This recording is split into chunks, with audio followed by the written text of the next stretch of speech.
5 people were critically injured after a powerful explosion tore through a church in Boonville, New York on Tuesday morning, authorities confirmed. The blast occurred at approximately 10:25 a.m. at Abundant Life Fellowship Church on State Route 12 in Oneida County, about 50 miles northeast of Syracuse.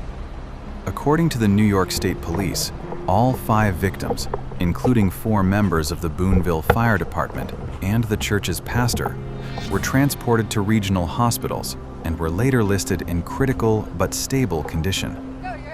Investigators said the explosion was triggered after reports of a strong gas odor inside the building. First responders entered the structure to investigate. Moments later, the furnace activated, igniting an apparent propane gas buildup in the church basement. The resulting blast caused catastrophic structural damage, sent heavy black smoke into the air, and forced road closures along Route 12. Officials emphasized there was no early evidence of criminal activity, shifting the focus to a potential accidental propane-related explosion. The incident has raised fresh concerns about gas safety in older religious buildings and rural heating systems that rely on propane cylinders. Church explosion in Boonville. What happened inside the building? Authorities said emergency crews were dispatched after occupants reported smelling gas inside the church. The property, identified as Abundant Life Fellowship Church, is located in a rural stretch of the town of Boonville in Oneida County. According to state police, 3 firefighters and the church's pastor were in the basement area attempting to assess the situation when the heating system activated. Investigators believe propane gas may have accumulated in the lower level. When the furnace switched on, it likely ignited the concentrated fumes, causing a sudden and violent explosion. Another firefighter was on the first floor attempting to ventilate the structure at the time of the blast. Officials said he was thrown against a wall by the force of the explosion. The church sustained what authorities described as catastrophic damage. Portions of the structure were heavily compromised, and thick smoke was visible from a distance shortly after the incident. Photos from the scene showed debris scattered across the property and significant structural collapse. Route 12 southbound at Potato Hill Road and northbound at Kerwin Road were temporarily closed as emergency crews secured the scene and investigators began assessing the damage. Injured firefighter and pastor among those hospitalized. State police identified the 5 injured individuals as Fire Chief David Pritchard Jr., 60, Pastor Brandon Pitts, 43, firefighters Alan Austin, 67, Nicholas Amakuchi, 43, and Richard Chaika, 71.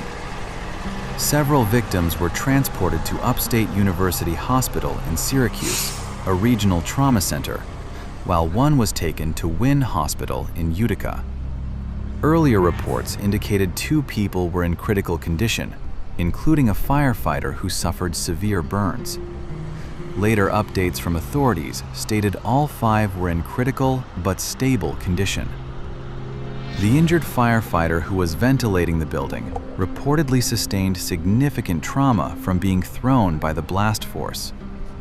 Emergency officials have not released further details about the extent of internal injuries, but confirmed that burn treatment and trauma care were being administered. The pastor was among those in the basement at the time of ignition. Officials did not indicate whether church members or parishioners were present during the explosion, suggesting the incident occurred outside of regular worship hours. Propane heating system under investigation. Preliminary findings suggest the church was heated using propane cylinders, a common fuel source in rural parts of upstate New York. Investigators are examining whether a leak in the propane system allowed gas to accumulate inside the basement. The New York State Police confirmed there was no initial indication of criminal activity. Instead, the focus remains on mechanical failure, gas line malfunction, or ventilation issues. Gas explosions in enclosed spaces can occur when fuel vapors reach a critical concentration and encounter an ignition source. In this case, authorities believe the furnace ignition may have provided that spark. Fire safety experts note that propane, being heavier than air, can collect in lower levels of buildings such as basements.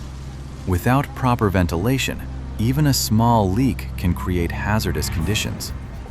Investigators will likely examine the church's heating system maintenance history, cylinder storage, and inspection records as part of the probe. The explosion has shaken the tight-knit Boonville community, located in Oneida County's rural corridor. Emergency response teams remained on site into the evening to ensure structural stability and rule out secondary hazards. Spots. Yep, they got to extinguish it, and then they'll be able to get into an investigation to find out why the gas was leaking away. And I just spoke with a really kind woman. She's been working at the church for like 16 years or so. Seems like this church is a pillar of the community. Can you kind of touch on that a bit? Yeah, like any church, it's where the community gets together. It's the whole fellowship and gets together, and everyone helps each other out. And you see all the people showing up here with food and water and everything, so it's just a testament to the great people up here. And not speculating, I know that the cause will be under investigation for quite a while, but kind of what sorts of things if you know, cause gas leaks inside spaces like this that people could be aware of? There's so many different things. Either it could be the piping warming up after being so cold and maybe shifting and things not tight, or just something breaking. There's so many things that you can't even speculate about. And from my understanding, just from reading the reports and everything, and again, if you don't know, it's okay, but I heard that they were called for the smell of an odor, and then the explosion occurred when they were here, reporting on just a regular routine procedure of a call. Yep. Is that my understanding? Yes. So it happened while they were here? They were here either inside or just in the doorway when the explosion. I don't know exactly where they were when it happened, but they had responded. And all right, so it's just a routine checkup that turned into a catastrophic event. Is there anything else you think our viewers should know, sir? No. Thank you. I really appreciate it. Sorry to make you. No, it's Thank okay. you so Thanks. much. Oh, thank you. It's a weird story. So I took over as chief here last year. I was with the troopers for 32 years. And, you were? Trying to get things organized at the police department and working on our warrants. And we had a guy show up at 9 this morning, turn himself in from Brooklyn on a 6-year-old warrant for an event here before the fire department, because we'd go to everything. And it's like... Well, that's what you were dealing with. Yeah. What an odd turn of events. Yeah. That is strange. Yeah. Well, thank you so much, Yep. sir. You're Thank welcome. you for